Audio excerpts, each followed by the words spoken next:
keessuma jaalachuun dhufa bohaarsitii. Keessuma jaalachuun dhufa bohaarsitii. Odoo harka hin quufne yaadaaf si rakkifti. Harka fuunee akkam jirtu kabajamoo dhaggeeffattoota keenya kun qophiin dhufu raadiyoo OBN irraa yeroo hundayyuu saakalatti isin dhiyaatudha. Qophii keenya irraatiin keessummaa isin qabannee dhiyaanneetiin jira. Keessummaa keenya irraa muuxannoowwan hedduu argattu. Egaa Angirmaatiin wajjin tura isin jenna. Keessummaa keenya bakka nagaan dhuftan. Bakka nagaan eeddan. Maqaa kee natti himi. Maqaan kiyya dargaggoo Abdiisaa Bancaa Jaarraa jedhama. Ogeessa ICT'ti. Abdiisaan eessatti dhalate? Godina Arsii Lixaa Aanaa Saboo jedhamee kan yeroo ammaa waamamuudha. Mucaa baadiyyaati. Baadiyyaa keessatti dhalannee horii tiksaa manneen barnoota elementarii yookiin sadarkaa tokkoffaa bakkuma itti dhaladhe mana barumsa Garambaa mootii baradhee achi booda immoo gara magaalaa Dodolaa dhufee magaalaa Dodolaatti guddadhe jechuu danda'a. Maatiin akkam ture? Seenaa ajaa'ibaa qabaachuu irratti ani maatii kiyyaaf quxisuudha. Abbaan keenya ijoollee kan argate ture. Dubartoota 5 qaba. Dubartoota 5 keessaa ishee xumuraa irraa finna argatee ishee kana osoo fadeemanii sillatiidhaan argamne jechuudha.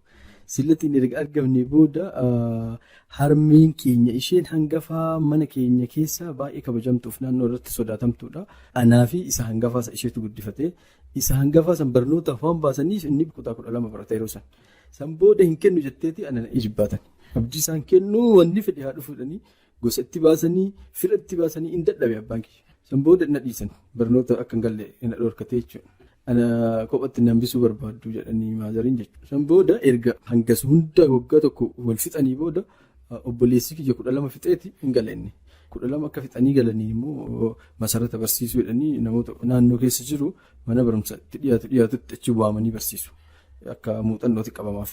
San booda ani kophaa kan koon deemu mucaan waliin adeemu jedhee qabatee naan deeme biraazariin obboleessi kiyya jechuudha. Erga achi nageesse immoo wanta achitti inni barsiisu san adaa hin qabadha. Daa'ima waan ta'eef hin beeku. Mucaan kun barachuu qaba jedhee biraazarii achumaan murteesse. Achumaan galeetti maazariin gaafa manni barumsaa eegalu mucaan dhorkinii kunoo akkuma ana waliin deemee dhaqee galu kan haa galu namni ofirraa fuudhee gara bira adeemsu hin jiru jedhee amansiise. Kan namni hundi dadhabe gosa itti baasanii obboleeyya isheetti jira. Obboleeyyiin ciccimtuu qabdi. Isheetti baasanii dadhabanii maazarii fi faazariin sababa kiyyaaf illee lolanii jiran jechuudha. San booda erga biraazarii akkasitti hayyamsiisee inni mana dhiifte achi booda ani gadi hin teenye jechuudha. As gaheera jechuudha. Barnoota bara kam eegalte? 1991 kutaa tokkoffaa eegalee 1996 gara magaalaa galee gara magaalaa Dodolaa. Maatii biraayis bahee amma xiqqoo of baruullee eegalee yeroo san jabaadhe xiqqoo isaaf jabaadheera. Achi booda haayiskuulis Dodola fixee haayiskuulii erga Dodola fixee booda yuunivarsiitii Haramaayyaa gahee gara Harar deeme jechuudha. Barataa akkam turte yeroo sadarkaa jalqabaa barattu sana? Nan yaadadha haga dhalli mammaaksa ta'e jira mana barnootaa keessatti. Mana barnootaa keessa wanti mammaaksa ta'e maali? Kutaa tokko san yeroo galu 13ffaan ba'e jedhanii achi booda natti himama. 13ffaan ba'een gadi ba'ee qawwate haa boo'ee mooraa walii badee jedhan. Maaliif bootta maaliidhaan barsiiftuutu nu barsiisa barsiiftuun akka malee na jalatti maaliif bootta maal taate 92 barattoonni mana barumsaa nuti waliin barannu jecha maaliif dhuma bahuu didee boo'ee dadhabanii 92 guddaa si fakkaata. Na fakkaata lakkoofsa guddaa argachuu qabaneeti. Achi booda akka mammaa dhumarra bahuu dhabee jedhee Abdiisaan jedhan dhallee mana barumsaa Abdiisaa fa'aa oomishadhaniiti mana barumsaa jabaadha jira. Mana barumsaa san keessatti maaliif dhuma bahuu dhabee jedhee Abdiisaan jedhanii taasa'u. Akkam turte? Achi booda ani kutaa 3ffaa irraa eegalee sadarkaa 1ffaan ba'a. Kutaa 3ffaa boodaan sadarkaa irraan buune hanga kutaa 9tti. Kutaa 9tti daree gara 36 turre natti fakkaata. Kutaan 9 qofti jechuudha. Kutaa 10tti qabxii gaarii finnee gara pireparaatoorii dabarre. Pireparaatoorii irratti immoo haaluma wal fakkaataan qabxii gaariidhaan gara yuunivarsiitiitti dabarre jechuudha. Yuunivarsiitii kam si gahe? Yuunivarsiitii Haramaayaa saayinsii fi teekinooloojiin nu gahee. Kana yoo jedhu ani mucaa baadiyyaati horii tiksaatiin guddadhee baadiyyaatti harmee kan kootiif qoraan cabsaa. Wantoota garagaraatti gochaa turre akka ijoollee baadiyyaa kamittuu yeroo ammaa yoo ogeessa teekinooloojii jennu waan koompitara waliin guddanneefaatti lakkaa'a namni baay'ee waan ta'eef kutaa 11tti haayiskuulii Dodolaa keessa koompitara ija argan jechuudha. Yeroo jalqabaatiif nama baay'eetu na gaafata gaafii akkasiitti koompitara haalli sii mijatee akka ijoollee magaalaatti koompitara waliin waan guddatteef akkanatti muuxannoo horatte akkanatti koompitara ogeessa taate naan jedha namni baay'ee garuu ammatti jechuudha. Kan ijoollee baadiyyaatti roobaa dhoqqee keessa kan fiigaati kufaa ka'aa guddanneeti holotii qabna. Holotii baay'ee qaban. Holotiin tun gaafuu hin batte. Eessa ooltati nan jettee tarmeetii jan akkaati. Gaafa hundaa jechuudha. Saniifuu akka ijoollee baadiyyaatti guddannus ogummaa kiyya jettee waan tokko yoo hojjettee milkaa'uun akka itti danda'amu fakkeenya ta'a jedhee yaada jechuudha. Yuunivarsiitii yeroo seentu maal baratte? Yuunivarsiitii erga seenee booda dargaggoota wanti fakkeenya ta'utu na mudate achittis. Ani injiinaringii fi teekinooloojii waan seeneef injiinaringii keessaa yeroo san nuti kabeennu siivilii ture. Siivilii elektirikaalii jedhanii kan maqaan ol ka'u kanniintu ture. Siivilii galuu qabaa jedhee mataan kan ka'u amansiisee dhaqee jechuudha. Gaafa achi dhaqee jedhu hundinuu warra qabxii olaanaa fidee jedhee injiinaringii fidamee dhufeera walii gadi guuramee dhufeera waan ta'eef nu immoo warra lalaafaa jedhaniiti warra koompitara nu galchan. Koompitara nu galchinaan dhiisee galuuf murteesse jechuudha. Barnoota dhiisee galuuf hin baradhan fedhii kan kooti ala na ramaddan. Barnootni koompitara taayipistii malee waan biraa maali hojiin isaa waama jennee lolle ijoollee ol genne. San booda aariisa irraa akka ka'e simisteera tokkoffaa qabxiin kan koo gadi bu'eeti 2.1 fidee jechuudha. Simisteera tokkoffaa qabxii agas gadi fidee jecha ari'amuuf mana hamne. Xiqqoomatu 2 irraa gadi bu'uuna ari'amuu sanuma naafee jechuudha. San booda mucaa keenya tokko jira cakka carraa ta'e. Siwiizerlaandi jira PhD hojjeta. Inni naa bilbilee odoo siiviliyyuu si gahee jiraate dhiifteetii koompitara galtaa. Yeroo ammaa addunyaan gara koompitaraa deemaarti. Fuuldura addunyaa kana namni qabuu danda'u koompitara waan ta'eef koompitara irratti xiyyeeffannoo kennuun koompitara si ga'u ati carra qabeessa. Jabaachuu qabdanaan jedhe. San booda galee intarneetii irra ilaalee hojii maaltu jira maal hojjechuu danda'a jedhee yoo ilaalu mindaan gurguddaan addunyaa tana irratti waamamu kunni warra IT sooftiweer injiinaroota sooftiweer anaalistii sooftiweer diivelooparii kenni $500,000 kan nyaatu jira $100,000 kan nyaatu jira akka addunyaatti yoo ilaalte hojiin akka addunyaatti jira waan ta'eef. San booda ani maaliif kana keessa ta'uun qabu jedhee ciniinnadheet poteenshaalii kiyya ka durii gaafa iskuulii san kaan yaadadhe jechuudha.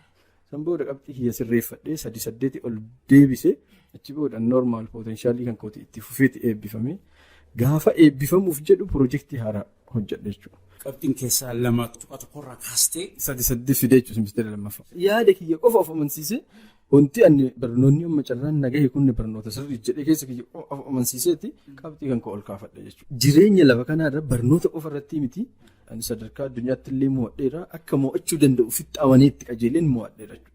Dursa waan kamiitu dursa ilaalcha ofii sirreessuun murteessa jechuudha. Ilaalcha ofii sirreessinaan wanti lafa kanarratti raawwachuu hin dandeenye hin jiraatu. Qorattoonni saayintistoonni baay'een yeroo waan garaagaraa ibsa kennaniif waa'ee imala milkaa'ina isaaniitti ibsanii waan hunda caalaa of amansiisu dursanii. Yoo of hin amansiisin waan kamiinuu milkaa'uun hin danda'amu. Dursanii of amansiisuun barbaachisa jechuudha.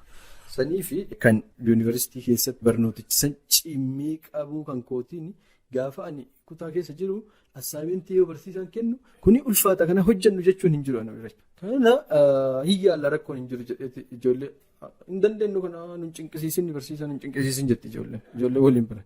Garuu immoo ana bira hin danda'u jechi jedhu akka haraamaati. Gaafa takka hin danda'uun afaan hin hambaatu. Ogummaa kan koo irratti nan yaala yoo na dhibellee nama gaafadhaa jedha malee hin danda'uun hin jirtu ana bira. Santu xumura irratti yeroo jalqabaatiin moobaayil appilikeeshinii biyya kana keessa namni hojjetan. Moobaayil appilikeeshinii isa adivaayizara dhabanii yuunivarsiitiin adivaayizara ramadaa achi keessatti jechuudha. Faayinaal piroojeektiitu hojjetama. Piroojeektiin kan koo eebbaa moobaayil appilikeeshinii. Moobaayil appilikeeshiniin kun yeroo jalqabaa biyya kana san keessatti hojjetama. Teeknoo kaampaaniin kun bara san dhaabbate. Adivaayizarri piroojeektii kan kootiin dhabame biyya keessa. Barsiisonni yuunivarsiitiin qabu nuti gorsuu hin dandeenyu mucaa jedhanii piroojeektii kana hin beeknu jedhanii gaafa didan yuunivarsiitiin teeknoo kaampaanii na gaafate nama chaayinaa. Chaayinaa santu bilbilaan akka naa godhu akka isaa godhu akka naa godhu jedheeti na gorsaa ture jechuudha. Yoo inni chaayinaa deemeeti ji'a tokko taa'e adivaayizarri waan jirrees ni ta'a. Akkasitti piroojeekticha gaafa xumuree fidu gaafa ani jalqaba pirezenteeshinii dhiyeessee jedhe namni odeeffannoo san dhagahe namni jechuudha. Dhaabbatee hundinuu bakka dhaabbatan dhabanii mana ilaaluudhaaf jechuudha. Mucaan kun waa abjuu haasa'a malee waan kana hojjechuu hin danda'u naan jechaa turan. Gaafa an xumurullee namoonni sun dacha'anii dhufan inuma xumureedhani. Gaafa kaan waan jedhan dhabanii innaan fira biyya alaatiin dhabu biyya alaatii ergamee naan jetteen dubartii hindii takka barsiiftuudha. Jennaani maaliif akkas jettee jedheen wayii waliin dhiibne gaafii takkitti tanan na gaafatame yoo iyyaadatta eebbarratti namni baay'ee ija bobaasee gaafiidhaan nama mudda. Kan kee ta'uuf kan kee ta'uu dhabuu hojii adda baafatuuf riisarchii irratti illee piroojeektii irratti illee akkasuma. Ana garuu waan na gaafatan dhaban piroojeektii hin beekan garuu immoo piroojeektii hojjedhetti agarsiise. San booda ati fira alaa qabduu si ergannaan jette jennaan lakkeene maaliif shakkite mee bakka akkasiin agarsiisette itti agarsiise achi booda namni waan akka na gaafatan jiru beesti piroojeektii 92 namni fide ana jecha akka gola kennaatti. Piroojeektii eebbaa irratti namni agas fide ana jechuudha. Wanti piroojeektii isa akka hojjedhu na taasise ministeera saayinsii fi teekinooloojiitti bahee piraaktiisii achi bahe san keessatti yoo san Dr. Dabratsiyoon ture ministeera saayinsii fi teekinooloojii. Isa jala itti aanaan nama keenya ture. Namni keenya san moobaayilii irratti hojjedhu si fayyadanaan jedheera. Addunyaan kun amma gara moobaayilii deemaarti. Moobaayilii irratti hojjedhu sa'aatii barbaadde fudhadhu waan barbaaddan haala sii mijeessanaan jedhe. Namni san na jajjabeesse baay'ee nama galata guddaa qabullee. San booda aniin kiyyallee rafuu dhiisee appilikeeshinii isaa hojjedhe. Maqaa achitti itti argadhe. Achi booda erga piroojeektii san dhiyeessee booda dhaabbanni Ameerikaa tokko dhufee Haramaayaa Yuunivarsiitiif leenjii ho'i kenne. Leenjiin sun kan kenname maneejimentii fi istaafiif ture warra teekinooloojiitiif. Barataan sun dhufuu qaba jedhaniiti waajjira pirezidaantii irraa barbaadanii na fidan qaba sababa saniif na hirmaachisan. Sunis carraa naa ta'e jechuudha. Gaafa ani eebbifamu immoo dhaabbatichi deebi'ee barata san nuu kennaadhee na fudhate. Dhaabbatichi Ameerikaa sun jalqaban dhaabbata san galee jechuudha. Hojiidhaanuu dhaabbata san galee? Hojiidhaanuu isaantu na fudhatee jechuudha. Dhaabbatni sun maal jedhama? Dhaabbata mariitaa teekinooloojii jedha. Sooftiweerii garaagaraa siisteema garaagaraa hojjetaniiti dhaabbilee Ameerikaatiif gurguru. Itoophiyaa keessa taa'aa turan. San booda dhaabbanni san erga na fudhateeti jireenya kan koo har'a keessa jiru kallattii kanaa kaa'ee isaan jedhee yaada. Sa'aatii fayyadamuu akkamitti xiyyeeffannaa fakkeenyaaf piroojeektii tokko daqiiqaa 15 fixinaan jedha hoogganaan yeroo baay'ee daqiiqaa 15 naa kenna. Daqiiqaa 16 geennaan balbalatii irra dhaabbata akkanatti afaan qabate. Maaliif daqiiqaan takkitti dabarsite abdiisaa maal taate fiigicha ta'e jireenya kan koo. Kanaaf adeemsa sa'aatiitti fayyadamuu hojii kan kooti jetteeti akka waan tokko xiyyeeffannaa hojjettu achitti hubadhe. Garuu immoo aariin keessa kan koo ture Itiyoo Telekoomii yeroo piraaktiisii waan itti ba'u barbaanne nu jiruuf waajjirri biyya kana keessatti teekinooloojiin jabaan Itiyoo Telekoomii waan ta'eef Itiyoo Telekoomii hojjechuu qaba abjuu jedhu qaba. Oddoo dhaabbata Ameerikaa kana wajjin jiru warri Ameerikaa kun Keeniyaa deemuudhaaf qophaa'aa jiran. Gara Keeniyaa deemnaa qophaa'inaan jedhaa ture. Achi booda oddoo isaa akka jedhan Itiyoo Telekoomii na waame. Itiyoo Telekoomii na waamnaan dhaqee Itiyoo Telekoomii. Itiyoo Telekoomii kana duruma iyyannoo ofii galchitee moo akkam? Jalqaba piraaktiisii itti ba'uuf gaafadhe. Maaliif achi jira wanti hundi jedhee yaadaan teekinooloojiidhaan jennaan hin ta'uudhaan isin fudhannu jedhan jennaan aareera sanillee amma immoo gaafa appilikeeshinii jalqaba vaakaansii bahee ture jalqabu immoo vaakaansii isa irratti galmaa'in ture intarvii qofa naa godhaniitti kottu hojii eegalnaan jedhan leenjii seennaan jedhan sanuma gadhiisee dhufe warra Ameerikaa. Warra Ameerikaa san biratti wanti dargaggeenya keenyaaf muuxannoo ta'a jedhee kaasuu barbaadu warri Ameerikaa sun gaafa jalqaba piroofaayilii kan koo bilbila kiyyallee yuunivarsiitii Haramaa irraa fudhatan. San booda gaafa fudhatanii na waaman siin kafallu mindaana jedhan. Manni barnootaa tokko qarshii 3,000 na qacareera. Yooma san jechuudha. An guyyaa 15 keessa qaxarame eebbifamee dhufe jechuudha. 3,000 qacaramee 7 hojjedheera. Namoonni yeroo hedduu eebbifamanii fa'a baay'ee turu osoo hojiin argatan jechuudha. Ati garuu guyyaa 15 keessatti qaxaramteerta. Maaltu godhe kana? Tokkoffaa ogummaan kompiitara kun ogummaa kan kootee dheetti amaneera. Kanaaf waan haaraallee hojjechuuf kan akka kaasee yuunivarsiitii hojjedhe jechuudha. Piroofaayilii gaarii qabadhee bahe jechuudha. Maqaa gaarii qabadhee bahe. Lammaffaa bakka galchuu qabuuf xiyyeeffachuu qabu irratti dorgomuu qabu adda baasee beeka. Beeksisoota 2-3 galchee beeksisa baay'een galchine sa'aatiillee arganne boqonnaa irra tureef jechuudha. San booda manni barumsa daandii boruu jedhamu jira Finfinnee keessa. Dura ani maaliif IT barsiisaa iyyuu maaf hin hojjedhu caleedhiin jedhee beeksisa isaa IT barsiisaa baasan. Achitti IT barsiisaa isaan zeeroon baasan manni barumsaa faranjoota fa'aatu barsiisaa maali barumsa guddaadha. Barsiisaa muuxannoo waggaa 6 dhufee dorgomee nurra gale. Beeksisa san jechuudha. Qormaata isaa sa'aat agaadhaa akka qormaata gaafas achi qormeen ulfaatee hin beeku. Qormaatichi hin kufe odoo hin taane sadaffaan ba'e. Sadaffaa gaafa ba'u ilaalanii piroofaayilii kiyyallee ilaalanii mucaa kan namaaf daataabeezii irratti fudhatan waaman. Daataabeezii irratti dandeettaa innaan hin ta'e hojii kiyyaa hin jedheen.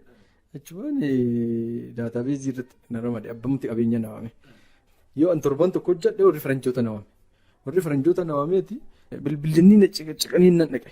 Dhaqeetii innaan amma isin yuunivarsiitii baatan. Yuunivarsiitiitti tiyoorii malee homaan beektan hojii hin beektan hojii si barsiifna kottu nu bira jedhu naan jettan. Wanti ishee akkana jetteef akka birrii naa kafaluu diduun lafaan naa galee. San booda akkamitti hojjedha amma birrii siin kafallu tiraanspoortii qofa si kafalla birrii 800.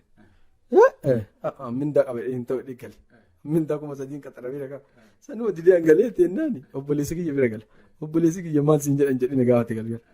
Jennaan birrii 800 jetteen na andi deellite.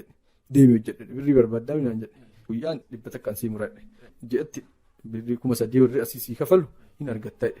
Ispoortii immoo kan warri kaan ittiin sii kennuun deddeebita. Birriin sii kennuun immoo laaqana kan keewwamu nyaattaa irbaatan galtan qe'ettedha. Birriin minaa kenneetti na ari'e hin dhaqee gara faranjoota akka dhaqu na godhe. Jechuudha mindaan kiyya jalqaba birrii 800 jechuudha. Waa argee jechuudha inni tafuuldura laala jechuudha. Faranjoota irraa waa hedduu baratta. Faranjoota olii ooluun kan kee jireenya kan keetiif murteessa naan jedhenne. Tasgabbiin ilaaluu wantoota hangafa kan koote illee waan ta'eef. Ani immoo birriidha waan taargeetiin kiyya oomishni baay'ee. Sabbooda akkuma inni jedhe jireenya kan qo'adhaatiif illee har'a akkamitti jarjaranii akka waa hojjechuu danda'an akka ari'anii dhaqqabuu danda'an akka fiiganiitti afoo darbuu danda'an dhaabbata san keessa bare jechuudha. Saniif yeroo ammaa dargaggoonni keenya hin yaadadhaa dhaabbata tokko ICT irratti daayirektara ta'ee odoo hojjechaa jiru obboleettiin dhuftee na ba'ottee mucaa tokkoof mucaa obboleessa ishee eebbifamee waggaa 2 lafa taa'e ICT irratti rabbuumaa jedhi mucaa kana bakka wayii nu galchine maatii waliin dhiphate akka ta'an dhabanii baadiyyaa jira. San booda bilbiliif jedheen vaakaansii baafnee qabna ammoo bilbilii fi dookumentii isaa ergoodhe. San booda mee dubbisetteeti bilbilli na kennite. Mindaan keessan meeqa naan jedhe. Nama bee waggaa 2 taa'eetu mindaan keessan meeqa naan jedha. Ati hin taatu dhihni irra cufadhe silkii. Mindaan gaafata laale sa'aatii sanitti anin filannoo dabalataa odoo qabuyyuu na fayyada jedhee isaan bira dhaqee 800 hojjechaa ture jecha. Hiriyoonni kan koo 3 gadiin qacaramanii turre yeroo san. Mindaan yeroo san waggaa 6dhaa waggaa 7dhaati. Galii adda argannu odoo hin taane fuuldura keenya irratti xiyyeeffatu barbaachisa jechuudha. Kun illee baadiyyaa taa'ee obboleettiin asii kanatti inni immoo meeqa mindaan jedhaa jechuudha. Isa qofaa miti. Amma piroojeektii qabna dhaabbata waan qabuuf jechuudha. Piroojeektii qabu kana hiriyoota kan kootiif dabarsee kenna yeroo hedduu. Dabarsee kan kennu hiriyoonni numti ani hedduu waajjira mootummaa keessatti ji'aan birrii 5,000 eegdee argattu hojii birrii 20,000 fa'aa 30,000 fa'aa amma hojii kana hojjanne meeqa irraa arganna namaan jedhu dursanii. Odoo hojiin hin hojjetamee waa'ee birrii haasa'u jecha dargaggoonni keenya hanqinoota akkasii qabu jedhee yaada. Kun amala sirraa'uu qabu. Kanaaf adeemsa akkasii keessa dhufee Itiyoo Telekoomii seenee jechuudha. Fuulduratti namni tokko jechuudha maal ilaaluu qaba? Waan kana yoo hojjedhe jedhe tokko amma siistem diiviloopimentii piroojeektii hojjennu birrii piroojeektii isa irraa argannu caalaa beekumsa achi irratti argannutu baay'ee cima akka kan kootitti jechuudha. Piroojeektii qarshiin 100 argachuu dandeetta. 50,000 10,000 5,000 argachuu illee haa ta'u. Wanti hojjettu garuu waan rakkoo wayii furuuf waan ta'eef wanta itti adeemsa itti waan isa hojjettee rakkoo san furuuf itti hojjettu keessatti wantoota baay'eetu si dhibeeti googilii irra dhaqxaa yookiin immoo adivaayizara namoota gurguddaa namoota biyya alaa keessa jiran namoota garaagaraa dubbisuu dandeetta waan si dhibeef. Yoo akkasitti diigootee keessa seentee wantoota bartu dandeettiin kan kee diivilooppii godhaa dhufte. Amma sadarkaa siinarii ol deemta jechuudha. Sadarkaa fireeshii turtaa fireeshii irraa gaafa eebbifamtee baatu fireeshii gaafa qacaramtee hojjetaa dhuftu miidiyeemii ta'aa gara siinarii ol dhuftaa gaafa siinarii ekspertii gaafa taate waan kamuu rakkoo kamiyyuu haala salphaan furuuf ogummaa horataa dhufta jechuudha. Rakkoowwan kana furuudhaaf ogummaa ati horataa dhuftu kun wantoota rakkoowwan si mudataa turan furaa ittiin dhufteen baraa dhufta jechuudha. Adeemsisaniin ogeessa taate ekspertii kan jedhamu akkasitti jechuudha. Ekspertii yoo jedhamu biyya kana keessatti namni dhaabbanni tokko fa'a garee wayii qoodeetuma ekspertii jechuun illee danda'a.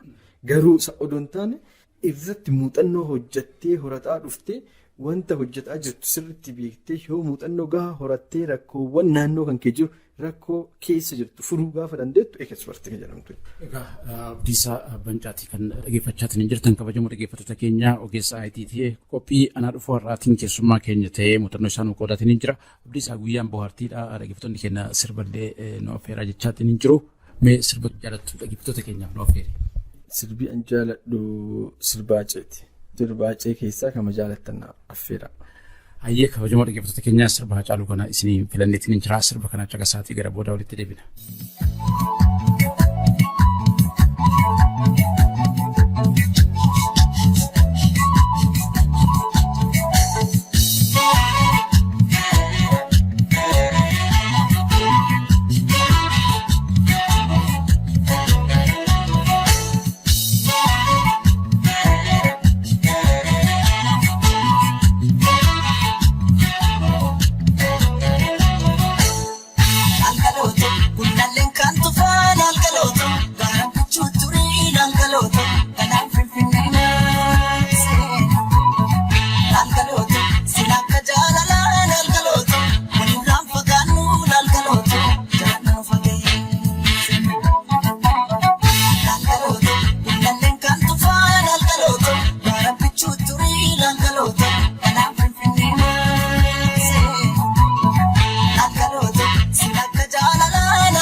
irbaanii rabuusa qabaay seeqanii seeseeqanii kan gargaar nu baata anjaraayin.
Kabajamoo dhaggeeffattoota keenya ana dhufuudhaa sirba Haacaaluu Abdiisaan nu affeeree walitti fidneetiin jirra. Amma egaa muuxannoo isaa kan itti aanu kan ilaalu ta'a jechuudha.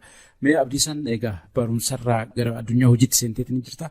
Itiyoo Telekoom bara kamirraa kan itti mindeeffamte seente? Itiyoo Telekoomii 2014 Itiyoo Telekoomii hin dhaqeetuma keessaa bahee waggaa 3 keessa ture 2017 keessaa bahee achi keessatti wantoota hedduu hojjechaa turre ijoollee diivelooppii gochaa gidduu tanaatti immoo dabalataan hojii hawaasaallee kan akka afaan Oromoo wantoota garaagaraa keessatti hirmaataa achi geenne gaafa Itiyoo Telekoomii keessa tajaajilu wantoota nu gammachiisaa ture keessaa tokko hawaasa keenya afaan Oromoo tajaajilaa turre 994 irratti hanqinoota garaagaraa rakkoo hawaasa keenya mudatu hanga sadarkaa dhaabbataatti illee yoo rakkoon teeknikaallee uumamu rakkoo kana furuudhaaf xifata turre halkanii guyyaa hojjanna turre achitti illee wanti faayidaan tokko jiru sa'aatii fayyadamutu jira 994 kana irratti rakkoon hedduu gara dhaabbataatiin jiru gara 994 kan dhufu waan ta'eef nuti immoo hawaasa afaan Oromooti tajaajila waan ta'eef hawaasa keenya tajaajila jennee keessi keenya waan amanuuf sa'aatii balleessuun hin jiru. Sa'aatii keenya seeraan fayyadamnaa. Sa'aatiin hin galmaa'a. Sa'aatiin nuti hojjennu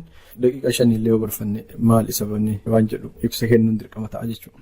Saniifuu adeemsi sa'aatii baruu faayidaa sa'aatii baruu sa'aatii irratti xiyyeeffannoo guddaa kennu kan mana faranjii sanitti na eegalte nafaana dhufte jechuudha. Teleekoomiitti illee adeemsa saniin turreeti 2017 appilikeeshinii Itiyoo Teleekoomii isa jalqabaa isa moobaayil appilikeeshinii kana namni diizaayinii jalqabaa kaasee kan maay Itiyoo Tel ka jedhu jira. Tajaajiloota Itiyoo Telekoomiin kennu hundaayyuu achumarraa kaardii illee achirraa guuttatuu hin danda'amu maal achi booda isaan fiicharii barbaachisaa ta'e itti guutaniiru garuu immoo jalqaba diizaayinii namni kaase ana otoo akkasi jiru dargaggoota Afrikaa bakka bu'ee filamee Keeniyaan deeme. Dargaggoota Afrikaa bakka bu'ee ispiichii gochuu fi Afrikaa yaa'u konfiraansii jira waggaadha. Isa Keeniyaa dhaqeetii waan Keeniyaa deebi'u appilikeeshinii hojjedhe kanaan guddina naa kennuuf ture. Akka maneejimentiitti mari'ataniiru. Guddina san iddoo pirooses godhamaa deemee gaafa Keeniyaan deebi'u yoo amboolee gahee bilbilina irra bilbilame. Bilbilina irra bilbilameeti tamansi barbaanna biiroodha. Damee jamuudhaan jamqa ture. Eenyu hoogganaa damee jamuu ta'e obbo Alii jedhamu nama guddaa. Na hin beeku iyyuu biraanchiin keenya baay'ee waan ta'eef jechuudha. Adaa humni nageenya jira muummee ministeera obbo Hayilamaariyaam Dassaalany irraa ergamee dhufe achitti hiiteerti biiroo keessa jechuudha. Haga isa fiddattedhani. San booda xalayaa qaba. Muummee ministeera obbo Hayilamaariyaam itti mallatteessa ergaa qaban. San booda mucaa qofa bilbiltadhanii sa'aatii 9 irraa gasaa 11 biiroo hidhanii turanii jira jaarsa. Meeshaa akkuma qabadheen achuma yoo dhaqu supparvaayizara tokko jira na beeka sirriitti hedduun dhiyaatallee. Biiroo isaa dhaqee jennaan mucaa maaliif baddimaaf hidhamne akkanatti haga namaaf fagaatte jennaan hojiif karaa deemee ture jedhee amma biiroo isaatti si barbaada Alii bira dhaqnaan jedhe akka achitti na eegaa adaan beekanni achuma isa bira yoo dhaqu jarri hin jirti biiroo ankoo akka eeti na barbaadanii tureedheen jennaan eenyuti naan jedhan nan beeku jaarsi an abdiisa haadhe kottu dhaniiti na fuudhaniiti ol na galchanii meeshaan harkaa guranii hin barbaadamtadhaniiti naan deeman. Akkaamsanii naallixanii achi haga xollaa hin geessanii hidhaa ture deebi'ee jechuudha. Sababni isaa teekinooloojiidhaan biyya keessatti wayyaanii yeroo san jeequmsa garaagaraa ture komaandii poostiidha. Waa'ee teekinooloojiitiin wantoonni garaagaraa biyya keessatti akkana ta'aa jira. Kanaafuu abdiisaa harka keessaan dhabu waan jedhu shakkii qaba. Lammaffaa Jawaariin hariiroo hin dhabu waan ta'eef biyya diiguu keessatti illee hirmaataa jira jedhanii na shakkan. Waan biraan jiru mana murtiitti kana na himatan. Achi booda ragaa dhaban.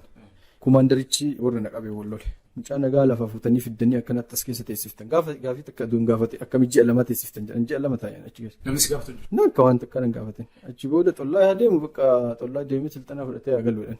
Xollaa hin erganii achi xollaa hin garaan lafarra deemaa turre achi deebi'ee jechuudha. Erga achi deebi'ee booda Itiyoo Telekoomii na deebisanii Itiyoo Telekoomii ija jaalachuu dhabee nan jibbeet keessa bade'anii hojii gadhiisee jechuudha. Hojii gadhiisee badeeti Adaamaa galee. Adaamatti oduma taa'ee yaa rabbii kiyya amma akkanumatti hojii siraatti nagoota hedduun jedhu. Achumaan guyyaa 17 guyyaa 20 booda akka addunyaatti mo'adhe. Badhaasa dargaggoota kalaqa dargaggootaatiin siisteema bulchiinsa magaalaa Finfinneetiif hojjedhee jira. Siisteema sanii filannoo uummataa ture. Filannoo uummataa sanii sagantaa OBN irra dhiyaate waan ibsaa ture yeroo sanitti. Filannoo uummataa sanii uummanni keenya hedduu hirmaatee na filate. Kalaqni sanii bulchiinsa magaalaa to'achuu. Waan magaalaan qabdu bakka takka to'atta appilikeeshinii tokkochaan. Ana yoo san jinni appilikeeshinii kanarra na dhahee na fakkaate waa'ee appilikeeshinii kana baay'ee hojjedha. Magaalaa Finfinneetiif yoo balaan tasaa ka'e illee bakka akkasii balaan ka'e konkolaataa yoo rukute illee konkolaataa rukute poolisiif riippoortii dhiyeessaa jecha. Yoo asfaaltiin cabeeraate illee bakki asfaaltiin sun cabe sun warra daandiitiif ergaa jecha. Yoo balfilleen guuramin warra balfaatiin illee balfi kun fuudhamne jedhee ergaa jechuudha. Yoo namni waltume illee namoota waltume iskiriinshuutii poolisii erga jechuudha. Namni qac godhee jedhe poolisiif riippoortii hin dhaqa. Biyyoota 177 dorgome biyyoota san keessa dargaggoota 1770 akkas dorgomne Biraaziil tokkoffaa Gaanaan lammaffaa Itoophiyaan sadaffaa taate xumurree jechuudha. Sadaffaa abdiisaa jechuudha. Haala saniin Jarman Barliin. Torbaan tokko. Ispoonsar kana godhe uummanni Oromoo gaafa saniin na waliin gadi ba'an gaafa enumaayyuu gaafa piroojeektiin jalqaba dhumatu san intarneetni as keessaa dhabame dargaggoonni keenya birrii olii guuranii asii Keeniyaa geessinee mucaan kun piroojeektii kana xumuruu qaba jedhanii yoo nuti bararuuf jenne Adaamaa kana jira intarneetiin sa'aatii 6 deebi'e nuti sa'aatii 7 akkas deemuuf turre jechuudha. Ijoolleen Finfinnee irraa dhufanii as gahanii jechuudha. Achi booda gaafa piroojeektiin sun xumuramu akkas ture booda gaafa sadaffaa ba'uu kan koo mirkanaa'u. Uummanni Oromoo miidiyaan keenya ol ka'ee baay'ee mileenaa ta'anii waa'ee mo'achuu kan kootii caala hamileen gaafas hawaasni keenya ka'ee akka mo'ate ol ka'ee gammachuu hawaasni ibsate hanga dhaatii miti bara jireenya kan koona keessa jiraata jechuudha. Har'allee ciminaa fi jabina guddaa of keessaa qabu gaafa hawaasni kan ka'e mo'anni jedhee akkasitti sadarkaa addunyaatti ol bahee qoma dhiibee dubbatu gammachuutu jiraata. Namni keenya akka mo'achuu danda'u, dargaggeessi keenya akka mo'achuu danda'u, injifachuu akka dandeenyu, hanqina sammuu akka hin qabne of amansiisuu fi beekuun barbaachisa. Booda OBN sagantaa reediyoo fi TV'nis hojjetamee ture. Sagantaan kan reediyoo irratti obbo Dinquun dhageeffateeti abdiisaa kana barbaadanii baaftan malee jedhee achi booda barbaadanii bilbila cufadheera yoo san karaa irraa godheera. Achumaa isaan argatanii nageessanii Dinquu bira obbo Dinquu bira akka waan tokko hojjedhu natti himee wantoota hedduu waa'ee afaan Oromoo kana fa yoo san feesbuukii kana fa koordineet godhan ture. Googilii kana wajjin illee dubbataa waan tureef ani hojii akkana harkaa qabaa hojii ati natti himtu kana hin danda'u jedheen. Jennaan kama dandeettu hojjedhu hojii Oromoo hojjetaa raannaa anka biraa sirraa barbaadu jedheetti na biraa deemee jaarsi. Isaan bira waggaa 2 tureetti achi booda fedhii kan kootiin hojii isaanii gadhiise. Amma jalqaba gaafa jaarsi gaafa na fidde giddugala aadaa Oromoo hundeessee daayireektara na godhanii deemanii giddugala irratti daayireektara ta'ee hojjechaan ture. Achi booda Dr. Gammachuu Magarsaan dhufanii namni sirriidhaa amma bakka giddugala aadaa kanaaf dhufe jedheeni xaanaa daayireektaraa ta'een ture. Xiqqoo jedheen immoo ICT daayireektara godhaniiti gara Rift Valley muuf godhee. Rift Valley irratti xiqqoo ICT daayireektara ta'ee hojjedhee booda itti aansaniiti teekinooloojii tiraansfer daayireektar jedhan jira. Vaayis pireezidaantii jala achi jala nagalchanii damee 52 to'achaan ture. Waggaa 2 booda achi gadhiiseen dhaabbata kan koo qajeelfatu eegalee jechuudha. Dhaabbata kalaqaa saayinsii mootummaa keessa Oromiyaa keessa hojjetteerta? Waajjira abbaa taayitaa saayinsii fi teekinooloojii waajjira dhiyoo kana hundaa'ee waajjira isaanii keessa hojjenne. Itiyoo Telekoomii keessa erga bahee booda qacarrima waan jedhu dhagahuun barbaade. Iddoo qacaramuu barbaadeeti waajjiroonni teekinooloojii waajjira carraan biyya alaa ittiin deemee hojjechuu illee ture. Garuu immoo an qacaramuuf keessi kan qophiin turre abbaan taayitaa saayinsii fi teekinooloojii Oromiyaa dhiyoo erga hundaa'ee jajjabaataa dhufaa jira. Waa'ee teekinooloojii Oromiyaa kana isa irratti kallattii teekinooloojii Oromiyaa keessatti akkaataa ta'uu qabu waajjiraalee tokkoof wantoota barbaachisu yeroo tokko ol arginee mari'achaa turreerra. Ammallee waliin mari'achaa jirra. Dhimma afaan Oromoo kana fa'a irratti illee torbaan dhufu kana fa'a illee walgahii qabna jennee yaanna. Walitti dhiyeenya hojjechuu irratti malee biiroo isaanii keessarraa ani mindeeffama isaanii ta'e hojjedheen beeku. Amma dhuunfaadhaan maal hojjetta? Dhuunfaadhaan nama dhaabbata teekinooloojii qaba. Weebsaayitii garaagaraa hojjenna dhaabbata kamiifuu dhaabbata xiqqaarraa haga gurguddatti. Weebsaayitii OBN illee nuti hojjetee ture jecha waggaa 2 dura. Kan mana murtii Oromiyaa Wallagga Yuunivarsiitii dhaabbilee gurguddaadhaaf dhiyeessutti jirra. Sarvarii qabna. Sarvarii riiseelars akkaawunt sarvar kan jedhamu jira. Riiseelar jechaan abbaan barbaade nurraallee bitatee deebisee gurgurachuu illee kan danda'u jecha. Biyya kana keessatti sarvarii jalqabaati. Akkasuma immoo sarvariin keenya baay'ee faastii ta'uu irraa sekondiif illee kan hin kufne jechuudha. Yeroo tokko amma intarneetiin jiru weebsaayitiin keenya hojjetaan jiru yeroo jedhamu dhageenya miti sarvarii iddaa'uun ta'eera jechuudha. Keenya garuu akkasiin qabu jechuudha. Kana qofa odoo hin taane diijitaal maarkeetingii irratti hojjannaa. Afrikaa diijitaal maarkeetingii kan kooti. Isa irraan darbeetu immoo akkuma intarnaashinaal konsaltaantidha. Biyyoota alaarraa Ameerikaa irraa dhaabbata gorsu qaba. Ammallee Googilii irratti illee iskoolarshipii Afrikaan diivelooppar iskoolarship jedhaniiti warra siisteema garaagaraa hojjetu kan ijoollee ciccimtuudha iskoolarii kenna Googilii waggaa. Achi irratti illee barsiisaadha. Bardeen gaddaa Itoophiyaa keessa carraa barachuudhaan namoonni argate nama 3 turanii anaa fi ijoollee Finfinnee 2 jiru. Ijoollee sanniin wajjin bara kana immoo deebineeti barsiisaa jirra jechuudha. Ameerikaa irraa dhaabbata 2-3 kan konsaltii godhu qaba. Verified freelancer jechaan profiiliin kan koo dhaabbata hedduu bira jira. Profiiliin kan koo tiikii qaba. Kanoo akka amma feesbuukii irratti verify warra ta'e hooggantoota olaanoo kunniin fan jiru warra mirkanaa'e. Akkasanitti mirkanaa'aadha. Freelancerii mirkanaa'aadha waan ta'eef dhaabbanni kamiinuu piroojeektii fedhee waamee naa kennuu danda'a jecha intarnaashinaaliidha. Sadarkaa biyya keessaatti illee siisteemota garaagaraa siisteema mana barnootaa guutumaan guutuu to'achuu joornaal maneejimentii yeroo ammaa kana 7 dura Wallagga Yuunivarsiitiif tireeningii yeroo dheeraa kennaa ture jechuudha. Joornaal siisteemii biyya kana keessa yeroo jalqabaatiif diivelooppii goonetu jira. Akkasumaan immoo yoo rakkoon teeknikaa rakkoon siisteemaa wantoonni garaagaraa yoo mudatanis rakkoowwan furuuf gorsuudhaaf analaayiz gochuudhaaf dhaabbileedhaaf qorannoo gaggeessuudhaaf illee yeroo barbaadamnu jira. Security sisteemaa waan garaagaraa kanneen to'annaa jechuudha. Waa'een teekinooloojii wanni nu ilaallanne hin jira jedhee yaadu hundi nu ilaallatedha. Barriika teekinooloojiiti namni kamuu yeroo ammaa teekinooloojii nafaan diduu hin danda'u. Waan xiqqinoor teekinooloojii. Sababni isaa bu'uuraalee jireenyaa jedhaman keessaa akka nyaataa, dhuddoo, bishaanii dirqama jedhaa turre amma teekinooloojiin dirqama. Jaalanneeti miti gara teekinooloojiitti hawaasni keenya haa dhufu. Hawaasa keenya gahoomsuu qabna. Hawaasa keenya teekinooloojii wajjin tankaarfachiisuu kan jedhullee moottoo kenna jechuudha. Yeroo dhiyoo Googilii wajjin Googilii hiikaa afaan Oromoo kan jedhu irratti wanti yaalamaa jiru, wanti hojjetamaa jiru maal fakkaata? Yaalamaa jira miti amma milkaa'aa jirraayyuu malee milkoofni illee galata waaqni nu qarqaare haala salphaa kanatti akkana imalaa ganaa deemna inni yaadne bu'aa baay'ee hedduutu ture. Bara 2016 nama 3 taanee gaafanne jechuudha dhaabbata Googilii kana. Nama 3 taanee gaafa gaafannu mucaa tokko Ameerikaa jira, mucaan tokko Keeniyaa jira, anas jira. Nama 3 taanee gaafa gaafannu hin barbaade warri Googilii kun. Yeroo san dhaabbatichi afaan 400 qaba. Afaan gurguddaa. Afaan 400 kana akka addunyaatti afaan gurguddaa. Afaan 400 kana keessaa tokkochaan beekna taanaan biyya feene dhadheetti tajaajila barbaanne argachuu dandeenya jecha. Maaliif tokko tokkotti hiikama waan ta'eef. San booda yoo maneejimentii Googilii gaafannu Googiliin hin barbaadanii sarchi injii waan jedhu qaba isaan hin barbaadu. Qabiyyeen afaan kanaa wal qabate meeqatu jira Googilii irra meeqatu argama jedhanii. Waa'ee afaan Oromoo kana barbaadan waan jiru. Nuti immoo uummata miliyoona 70 dubbata jennee immoo himneerra.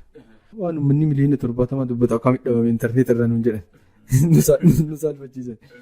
Achumaas gara galleetti anillee weebsaayitii afaan Oromoo tokko bane.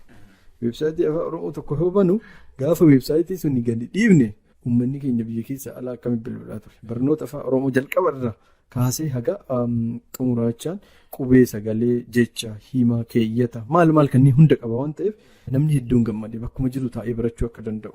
Kaayyoon keenya jalqabneef illee isa waan ta'eef. Waan hundaa qabiyyee kana teennee kitaaba binnee kitaaba irraa garagalchinee itti guutaa turre san booda weebsaayitii tokkollee dikshiinarii afaan Oromoo kan jedhu onlaayinii argannee hiikaa jechoota garaagaraa afaan Oromootitti hiikaa akkasuma weebsaayitii afaan Oromoo biraallee argannee weebsaayitii 4 arganne walumaa galatti weebsaayitii 4 tanallee waliif fuunee wiikipiidiyaa afaan Oromoo tokkollee akkuma goone ediit goone homaatti daddaballee uummata miliyoona 24tu jira biyya keessa jedhu kanneen illee waa jijjiirree intarneet irraa waan duraan jiru jecha achi booda ammallee iyyannee jechuudha. Iyyannee jennaani amma maneejimentii walgahii taa'e. Maneejimentii walgahii taa'eeti xumura irratti ammallee hin taane galatoomaa nuun jette. Galatoomaa fayyadamte intaloonni nu waliin koominikee godhaa turte. Galatoomaa nuun jennaan fagoon jirtan jenneetti piitishinii eegalle amma. Piitishinii hawaasatti kakaafne. Hawaasatti kakaafneef unkaa guutamu jira. Unkaa kana guuchifne gara nama 50,000 achi oltu guute. San booda erga hawaasichi guute ammallee maneejimentii walgahii taa'eetti haa ayyamamuu jedhan. Uummata baay'ee ta'uu danda'a. Erga nuuf hayyamamee booda ani hin hidhame. Bara 2016 xumurarra. San booda erga garee wayii dhaqee Googilii walii galaniiti gareen tokko immoo yoo ani hidhaa bahu jaatanii guddicha afaan Oromoo jedhaniiti baajata ramada Googiliin baajata san fudhatanii jecha miliyoona tokko nu gaafatan yeroo san. Jecha miliyoona tokko afaan Oromooti hiikame fidaa koottaa jedhanii jecha miliyoona tokko sanii walii qabaa turan jechuu gareen kun. Anuyyuu jecha gara 60,000 kenne ka hiikameeru afaan Ingiliffaatitti. Achi booda deemee gareen sunillee adda diigamee faca'ee hin xumuramne hafe hojiin 2017 jalqabarra adda citee hojiin sun hin dhaabbate. Uummanni karaa darbuun immoo nu dhooge. Googilii afaan keenya galchuu diddanii tajaajila argachuu dadhabne afaan biraatiin waan jiru fidachuu dadhabne kana cinqiyaan arge himuu hin danda'u. Waa'ee afaanii kanarra appilikeeshinoota gara 20 ol hojjedheera waan ta'eef 25 akkas hojjedheera. Namni baay'een waajjira afaan Oromoo fa'aa ittillee nama fakkaatutu jira na fakkaata. San booda baay'ee gaafii uummataa kun immoo anaaf hamilee naa ta'a malee wanta na ta'e hin beeku. Bara 2021 kan dhaabbata keessa waan jirru Googilii maaliif afaan keenya jalaa qabdan gannuu dhiisaa jedheen. Gaafasuma gadhiisanii jennaan xiqqoo lafarra harkifne. Lafarra harkifnee hayyoota qindeeffatu barbaanne. Ispoonsar itti gaafannee hayyootaan yoo hiikame wayyaa. Yoo callinni amma namoota itti waamne hiikkaan isaa akka feesbuukii illee akkasiin namoota itti waamne waan hanqinoonni waan turaniif hanqinni sun akka nutti hin deebine jennee propoozaala qopheessinee propoozaala guutuu qopheessineeti namoota muraasa dubbisuuf yaalle jechuudha. Saniif lafarra harkisaa turre garuu immoo Googiliin afaan Oromooti eegalaara ka jedhe namni odeeffannoo wal jalaa fuudhee ani miidiyaa 2-3 dubbadhe san walirraa butanii namni hunduu eegale itti guuru. Ijoolleen akka malee barbaadaa ture namni kenna. Odoo nuti hin beekin dheengadda ibsa baasa jecha dhaabbatichi ji'a tokkoon dura. Waggaa 5 darbanitti afaan 5 qofa dabalee Googiliin ulaagaa gurguddaa gaggaafata waan ta'eef jechuudha. Bara kana garuu immoo afaan 426 dabaluu barbaadeera. Afaan 426 dabaluu barbaade keessaa garuu afaanota gurguddaa afaan 25 sadarkaa beetaa tiraansleeshinii irraan gennee irraayyuu inumaayyuu baran hojii eegalsiifna afaanota kanneen jedhe. Beetaa tiraansleeshinii jechuun? Beetaa tiraansleeshinii jechaan sadarkaa teestii gochuu yaalii irra jira jecha. yaaliidhaaf dhiyaate amma jechoonni amma hiikamaniiran kontribuushinii walumaa galatti gara 260 hiikameera. Gara 260 hiikame saniin 300 irratti gadi nuu hiiku amma Amaariffi qindaa'ee gara waajjira danda'eetiin waggaa 10 dura galee jedhe 300 wayi kontribuushinii isaanii jechuudha. Keenyama 260 ol ta'e waan ta'eef akkuma amma jedhaa ture kan ijoollee hirmaachisaa ture ijoollee intarneetaati hiikuu caalaa mirkaneessuu irratti xiyyeeffatan maaliif hiikkaan hin dhiba. Seera luga gaafachuu gaafata afaan beekuu gaafata adeemsa gaafata waan ta'eef hanqina kanaa wal qabateeti xiqqoon harkifatatti dhufee jechuudha. Garee nuti barbaanne kana yeroo nuti barbaannetti arreenji nu godhee hojii kana akka nu saffisu godhellee dhabamuu irraa ka'e hanqinoonni niif dogoggoroonni hedduun jira.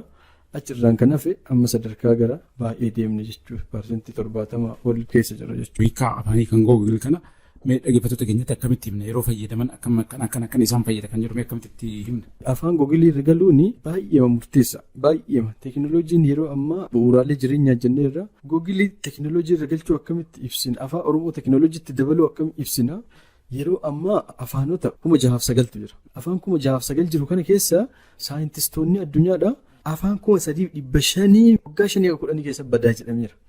Afaan 3500 hin bada gaafa jedhamu tilmaame afaan haga baduu deemu. Afaan haggasii gaafa baduu hawaasatu bada odoo hin taane afaanicha balleessu. Afaan bade jechaan hawaasichi yookiin gara Arabinyaa yookiin gara afaan Ingiliffaa yookiin gara afaan wayitii galaa jechuudha. Gaafa afaan kee gattee gara si galte amma nuti afaan Oromoo ganneeti odoo bifa galleeti aadaa Arabaa safuu Arabaa seenaa Arabaa gara deebite jecha gara warra Arabaa taata jecha. Odoo Ingiliffa galleeti warra Ingiliis taana jechuudha. Afaan seenaan keenya afaan aadaa keeti baattuu waan hunda keetiitti. Seenaan kan kee ka ibsituun afaan keetiin eenyummaa kee ka ibsitu afaan keetiin adeemsa saniin wanta afaan baatee deemu kana hundaayyuu waliin gatama jechuudha. Hawaasa itti galte san taata jechuudha. Hawaasa itti galte san gaafa taatu ofii kan kee wantoota amma jiranii fi qabatama harkaa qabdu kana yeroo muraasaaf fayyadamuu dandeetta. Adeemsa achumaan afaanii fi aadaaf safuu isaanii fudhataa deemtuun itti galta kan kee dhiisaa deemta jechuudha. Saniifuu addunyaa akkasii wal balleessaa deemaa jirti. Addunyaa ganda tokko goona giloobaalaayizeeshin jedhamee kan dhufe kun waa malee miti. Addunyaa ganda tokko fidu. Addunyaa ganda tokko fiduu jechuun immoo waan bittaa gurgurtaallee bakkuma feete teettee akka bitatu gurgurachuu dandeettu. Afaan wal fakkaataadhaa akka walii galuu dandeettu. Saafuu wal fakkaataaf sirna wal fakkaataa akka oofut koloonii jechuudha bifa biraatiin. Kanaafuu hawaasni keenya odoo carraan kun hin mudatin waan dandeenyu dhiibbaa goonee garaan fiduu qabna taargeetiin jiru jechuudha. Achirraan darbee immoo baay'inni qabaatuun keenya immoo salphatti nu fayyadee jechuudha. Translation sun akkamiin immoo hojiin isaa achirratti namaa fidaa? Google Translation appilikeeshinii qabaa of danda'eeti weebsaayitii qabaa kompiitara irraallee achirra yoo seenanii jedhanii ammatti translationiidhaaf reedii ta'eeti hawaasaaf as hin baane. Kanaafuu Gmailii qabaachuu barbaachisa. Gmailii ofiitiin loogiin godhaniiti contribute ka jettu jira translatiin jiraatte. Contribute keessa yoo seenanii settingii jira. Settingii keessa seenaniiti language keessaa Oromoo ka jedhu filachuu gaafata. Gadi bu'anii jechuudha. Oromoo filannee yoo jenne Ingiliffa gara afaan Oromootitti hiikuutti agarsiisa jechuudha. San booda yoo feene mirkaneessuu dandeenya isa hiikamaa jiru kana kan namoonni garaagaraa hiikaara. Yoo feene immoo nutumti haaraa seenneeti hiikuu dandeenya. Gaalee, jecha, himaa, keeyyata waan garaagaraa sitti fiduu danda'a siistemni.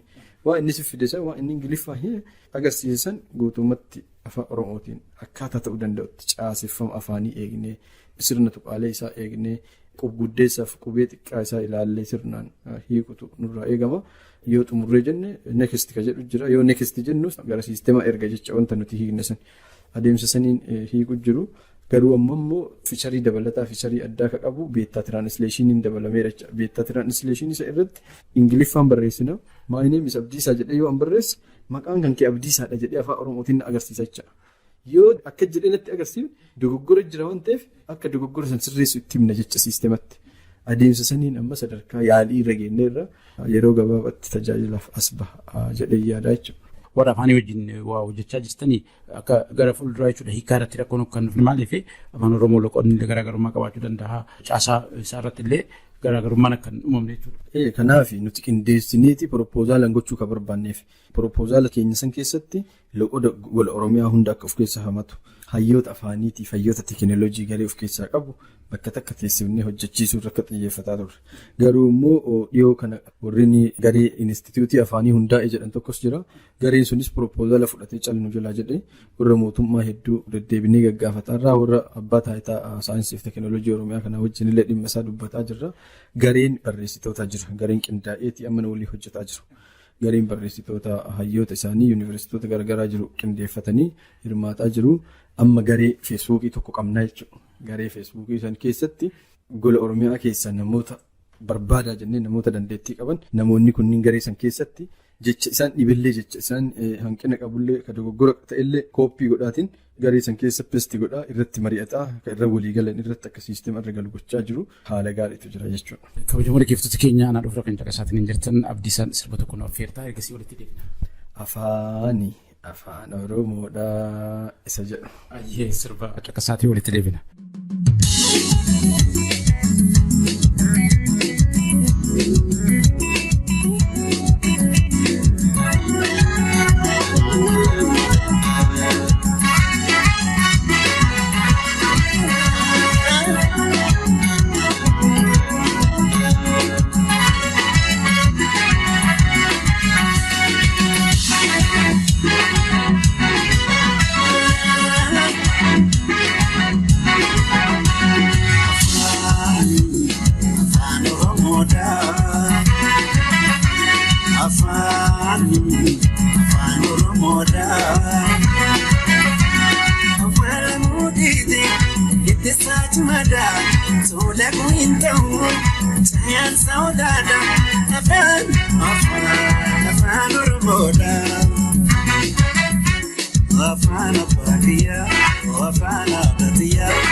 afaan Waaqayyaa afaan Oromiyaa afaan Oromiyaa. Abaajagaata jennee afaanuma keenyaan barannee guutanna afaan Oromootiin barannee guutanna.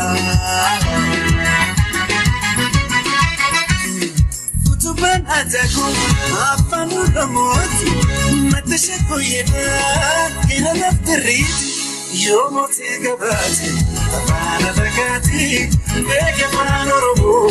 Mootii moototaati yoo mootii gabaate afaan Adagaati beeke afaan Oromoo. Mootii moototaati beeke afaan Oromoo. Mootii moototaati beeke afaan Oromoo.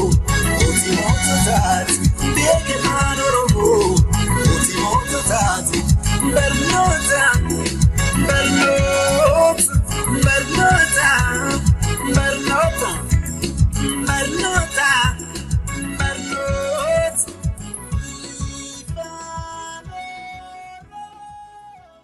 Anaa dhufuudha kabajamoo dhaggeeffattoota keenyaa Abdiisaa Bancaa wajjin haasawaa jirra waa'ee Google Translation yookiin ammoo hiika afaanii Google waa hedduu nutti himatiin jira. Mee appilikeeshiniin kun haga yoomitti hojiirran oolaa faayidaarran oolaa uummata biraan gahaa uummanni akkam gochuu qaba maal gochuu qaba fayyadama isaa irratti? Fayyadama isaa irratti hawaasni keenya hedduun Google kana gaafataa waan ta'eef gammachuun eegaa jiru.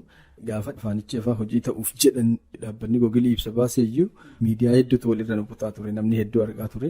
Miidiyaan biyya keessaa miidiyaan biyya alaa hafin jiru hanga miidiyaan keenya hagas baay'ateera jedhee anuyyuu eegaan turre. Carraa kanaan waan gaariitu jira jijjiirama jira baay'ee namatti tola jechuudha. Isa irraan darbeetu immoo wanti guddaan dogoggorallee haa qabaatu hanqina haa qabaatu hin sirreeffanna gara fuulduratti. Wanti guddaan nuti hojjechaa jirru addunyaatti uf dabalaa jirra jechuudha. Addunyaa uf dabalaa jirru kana keessatti hawaasni keenya addunyaa keessa uf arguu deema jechuudha. Afaan federaalaa nuuf haa ta'u inni waggaa dheeraa kan gaafataa turre afaan addunyaatu ta'aa jira jechuudha. Sadarkaa kanatti kun akka ilma Oromoo tokkotti waan kana keessa hirmaatettis ta'e akka saba Oromootitti illee kun injifannoodha jechuudha. Injifannoo kana keessatti immoo wanta sirrii ta'eef waan qabatamaa waan afaan keenya fi seerlugaaf sirna caaseffama afaan keenyaa hin cabsine akka ta'uuf hayyoonni ammas haan danda'an godhaa jiru keessattuu dargaggeeyyiin biyya keessaa intarneet akkanatti nama nyaatu kana. Kaardii ofii danda'atanii dhiphatanii yeroo isaanii fudhatanii hojjetaa jiraniif kabaja guddatu mala hayyoonni yeroo ammaa yuunivarsiitota garaagaraa irraa qindaa'anii taa'anii hojjechaa jiru hojii keenya jedhanii kun waan baay'ee nama boonsu gara fuulduraallee hanqinoota jiru wajjin itti fooyyessinu haa ta'uyyuu malee adeemsi nuti gochaa jirru hojiiwwan duraa hojjetaman hanqinoota hedduu qabu waan ta'eef hayyoonni amma heddumatanii dhufaa jiran kun kaansel godhaa jiru hojii baay'ee jechuudha. Hojiin kaansel godhu kun xiqqoon harkaa harkisuu danda'a jedhee yaada malee sadarkaa ji'a 2-3 caala keessatti gara qilleensa baanaayyuu yaada jedhu qabaan ture jechuudha. Haa ta'u garuu immoo walumaa gala bara kana afaan hojii akka ta'u ana odoon taane dhaabbatichi nu ibsa baaseera jechuudha. Googiliin jechuudha. Kun carraa guddaadha gara fuulduraa kan wajjin ilaallu taa'ee jechuudha. Akka waliigalaatti Abdiisaa dargaggoonni jechuudha. Fakkeenyaaf namni tokko baratee eebbifamee hojii mindeeffamee hojii qabatee baay'inaan namni dargaggoonni kennallee waan akkasii yaadan maal gorsitamee ammaati namni uf barbaaduun waa barbaaduun waan haaraa kalaquun kun akkamitti kan irra dhufamuu danda'u. Dargaggootaaf yeroo baay'ee dhaamsa dhaamu qaba. Dargaggoonni keenya of ta'uu danda'uudha qabu. Of ta'uu jechuun akka injifachuu danda'an amanuu danda'u qabu. Akka waan kamuu akka hojjechuu danda'an amanuu qabu jechuudha. Harka namaa eeggachuu irraa harka ofiitii waa uumuu danda'utti tankaarfachuu danda'uu qabnaa jechuudha. Yeroo ammaa carraa baay'eetu jira. Carraan gurguddaa hedduu jira. Teekinooloojiitti as dhufuu danda'uudha qabu dargaggoonni keenya jechuudha. Yeroo ammaa addunyaa irraa dhaabbileen oonlaayinii namaaf kafalan dhaabbilee 100 oltu jira jechuudha. Dhaabbilee 100 olii jiru kana keessa ijoolleen nuti waggaa mucaa hiriyaa kan kooti jira waggaa 2 wayii hanga yuutuubii akkaawuntii bannee fi akkaataa inni itti hojjetu itti agarsiise amma mucaan ji'atti galiin isaa 70,000 jechuudha. Sadarkaa kanatti ce'aniiru jecha dargaggoonni addunyaan sadarkaa kana keessatti jechuudha. Namni weebsaayitii banatee galii irraa argataara namni wantoota garaagaraatiin hojii hojjetatee jireenya ofii jiraachisaa jira. Jireenya ofii jiraachisuu ittiin qabeenya horataa jira. Itoophiyaa tana keessatti birana dhaabbata miliyoona 80 yuutuubii irraa argatee jira jechuudha. Sadarkaa miliyoona 80 argachuu sadarkaa mootummaatitti baajannee agarsiisa ulfaataa ta'uu danda'a jechuudha. Saniifuu akka hojjechuu danda'uuf amansiisuu danda'u ani hin danda'u ilaalcha jedhu of keessaa baasuun barbaachisa jechuudha. Kanaafuu dargaggeessi keenya yeroo kamiinuu sinfinnaa tokko qabna amala namatti hin tolle. Ani waan kana hin danda'u. Ani dargaggoota hedduu hojii nuti waa irraa arganna waa walii waa arganni kana waliif dabarsinu jennee walii kenninuyyuu ani hin danda'u natti ulfaata. Waan akkasii of keessaa haquu danda'uu qaba. Dargaggeessi nama ari'ee dhaqqabuu danda'udha. Dargaggeessi nama dhiissee jala ba'uu danda'udha. Kanaafuu kana of amansiisuun barbaachisaa. Lammaffaa immoo xiinsammuu fi amansiisu. Ani maal akka hojjechuu danda'u beekuu qaba jechuudha. Ani amma koonistirakshinii irratti, injinariingii irratti, ani ogeessa injinara miti. Injinara moosajii yookiin sooftiweeriiti malee koonistirakshinii miti. Koonistirakshinii kana hojjedha jechuun kijiba taate jechuudha. Waan kijibaa keessa wanti na galchuun jiraachuu qabu. Ogeessa moosajiiti waan ta'eef moosajii irratti immoo wanni na ulfaatu jiraatu hin qabu jedheen amanaa jechuudha. Bakka na barbaachisutti ofii kan kooti beekuu qaba jedheen amanaa. Yoo jabaanne yoo waan nu barbaachisutti xiyyeeffannee hojjanne galmi ga'uuf hawwi nuuf haa ga'u miti jechuudha. Adeemsa akkasiitti dargaggeessi keenya hubachuu danda'uudha qaba jedhee yaada jechuudha. Abdiisaa Bancaa keessummaa taatee yeroo kibratti waan yaada kennu kenneef baay'ee galateeffannaa ulfaadhu. Ulfaadhaa galatooma affeerra na gootaniif horaa bulaa. Kabajamoo dhaggeeffattoota keenya qophii aanaa dhufuu keenyarraa kanumaan goolabneetiin hin jirra. Qophicha qopheessuun Abdullaa Habalul Qaadirsinii deessatiin hin jira. Mahammad Usmaan Gulaaleetiin hin jira. Qophiiwwan hafan wajjin turtii gaarii. Imaltuun inteessu tana beekuu qabda. Imaltuun inteessu tana beekuu.